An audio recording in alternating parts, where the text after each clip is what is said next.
Hey, salut, c'est Vincent. Dans cette vidéo, je te propose de découvrir un nouveau framework JS, Alpine.js, un micro-framework, et on va découvrir ça ensemble dans cette vidéo.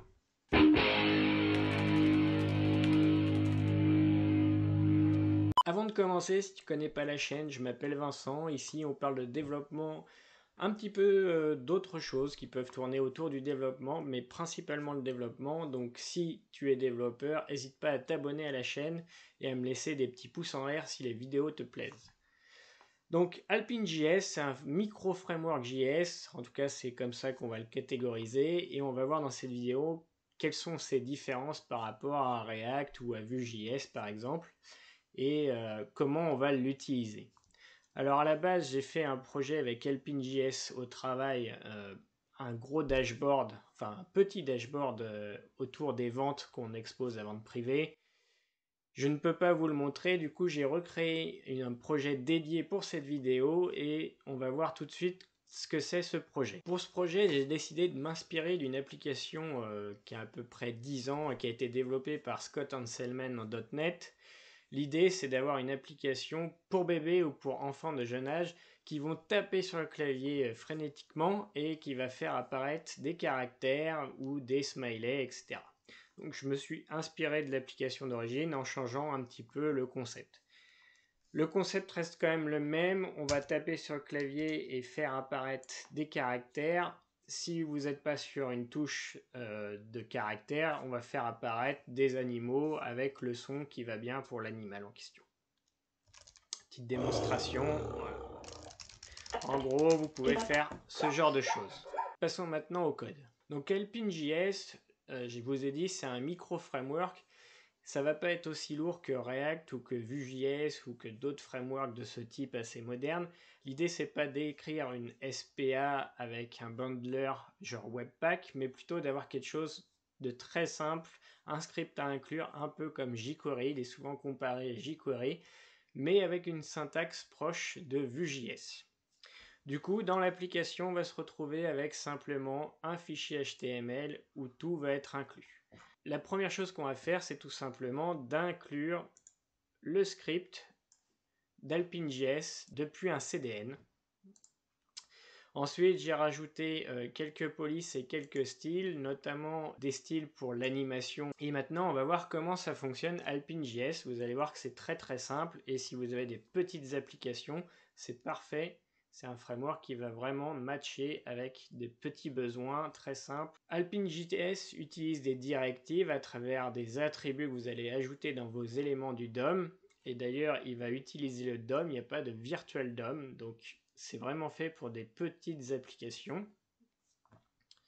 Mais finalement, je pense que les petites applications, ça reste quand même 50% du marché. On n'est pas tous obligés de faire des SPA, ne l'oubliez pas. Je vois encore trop de jeunes qui pensent que la seule façon de faire du web, c'est de créer des SPA ou des progressive web apps ou whatever. Non, c'est faux.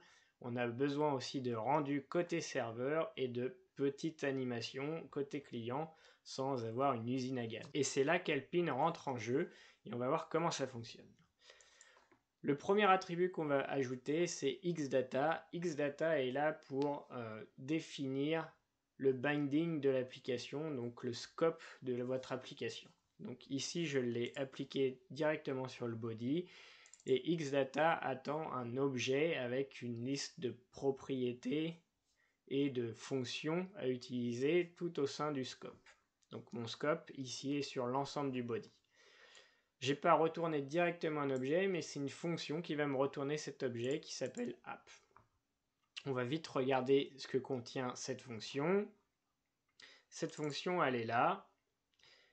Hop, on va oublier les constantes pour l'instant qui sont pas intéressantes et on va regarder uniquement les fonctions retournées. Donc, on est sur un design de return pattern. Ici, c'est cet objet qui est retourné et chaque propriété ou fonction, je vais pouvoir les utiliser, les binder sur des éléments au sein de mon scope. Ensuite, j'ai un deuxième attribut, c'est le xinit qui lui permet d'initialiser des valeurs qui ne sont pas encore initialisées au moment du xdata, à la création de votre scope. Par exemple, vous avez besoin de fetcher, une fois que vous êtes prêt, vous pouvez fetcher des datas. Dans mon cas, je ne vais pas fetcher, je vais tout simplement aller chercher un élément du DOM. J'ai une balise audio et je vais faire une référence sur cette balise audio pour pouvoir contrôler cette balise. Là aussi, il y a un autre attribut, une autre directive, c'est le xref qui va vous permettre d'identifier facilement un élément du DOM. Donc moi j'ai nommé cette balise audio et je vais pouvoir la référencer en utilisant $référence, le nom que vous avez donné, donc pour moi .audio, et je vais tout simplement affecter cet élément du DOM à une de mes variables dans mon objet. Ensuite, deux autres directives très intéressantes qui sont des événements. Donc l'arrobase définit un binding sur un événement. Ici, keyup, événement standard JavaScript. Dès qu'on va relâcher une touche, on va appeler cette fonction push qu'on va voir juste après. Pareil, resize window, c'est sur Windows l'événement resize. Et au moment où je vais redimensionner la fenêtre, je vais appeler la fonction resize qui va resetter les paramètres de taille disponibles pour mon affichage. Avant de rentrer dans le script, on va regarder un petit peu aussi les éléments du DOM et comment ça fonctionne. Donc j'ai déjà parlé de la balise audio avec xref. Rien de très compliqué, vous voyez, c'est un peu comme un ID, vous allez référencer pour votre scope un élément du DOM. Ensuite, j'ai un template. C'est là où ça devient intéressant. J'ai un template et ce template utilise aussi une directive x4, donc une boucle. Et je vais boucler sur une collection que j'ai dans mon scope. Ici, la collection s'appelle item. Et je vais boucler simplement. Chaque item va s'appeler item sans S. Et je vais créer des box, donc des divs, en appliquant des styles, des classes et en setant du texte. Alors, xbind, vous pouvez l'appliquer sur n'importe quel attribut normal du DOM. Ici, je vais changer le style, je vais setter la position de cette boîte, tout simplement.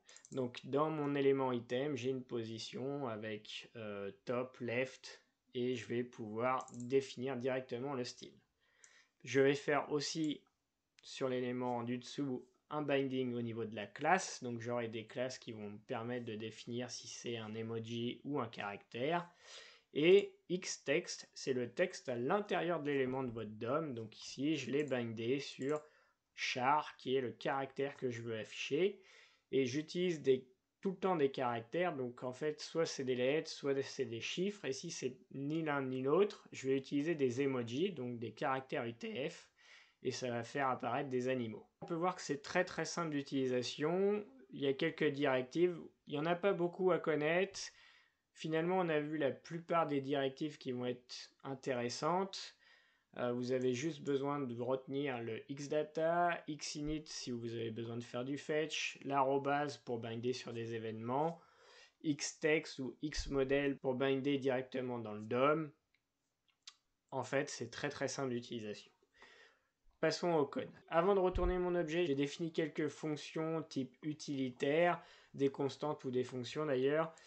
En constante, j'ai la liste des emojis que je vais vouloir utiliser. J'ai la liste des classes, des animations que je vais vouloir utiliser. Donc toutes ces animations existent dans la librairie d'animation Animate CSS ou animate.style maintenant. J'ai un petit setting qui est le nombre d'éléments que je veux afficher en même temps sur la page. J'ai deux petites fonctions qui me permettent de récupérer et de créer l'objet item que je veux afficher. Donc soit sélectionner un animal au hasard, soit transformer le caractère et affecter sa classe correctement. Ici, je retrouve ma référence vers l'audioref que j'ai réussi à initialiser en utilisant xinit.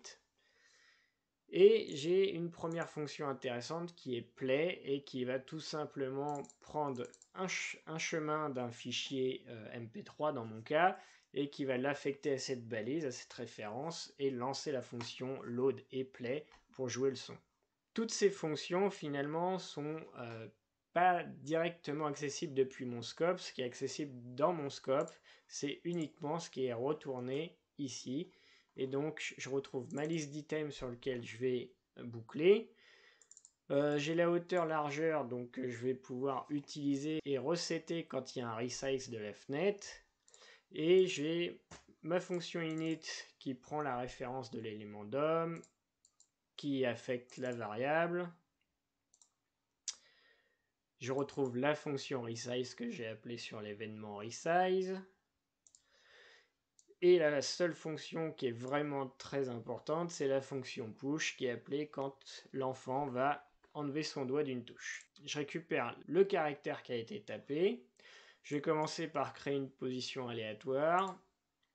Je regarde si c'est un caractère ou un chiffre. Si c'est le cas, je vais créer un élément de type caractère-chiffre. Sinon, je vais créer un emoji aléatoire. Une fois que j'ai cet item, je vais l'ajouter dans mon tableau d'items tout simplement. Mais avant ça, ce que je vais faire, c'est que je vais supprimer toutes les animations qui ont été créées. Pourquoi j'enlève toutes les animations? C'est pour éviter que ça rebouge, que quelque chose qui a déjà été animé redevienne animé.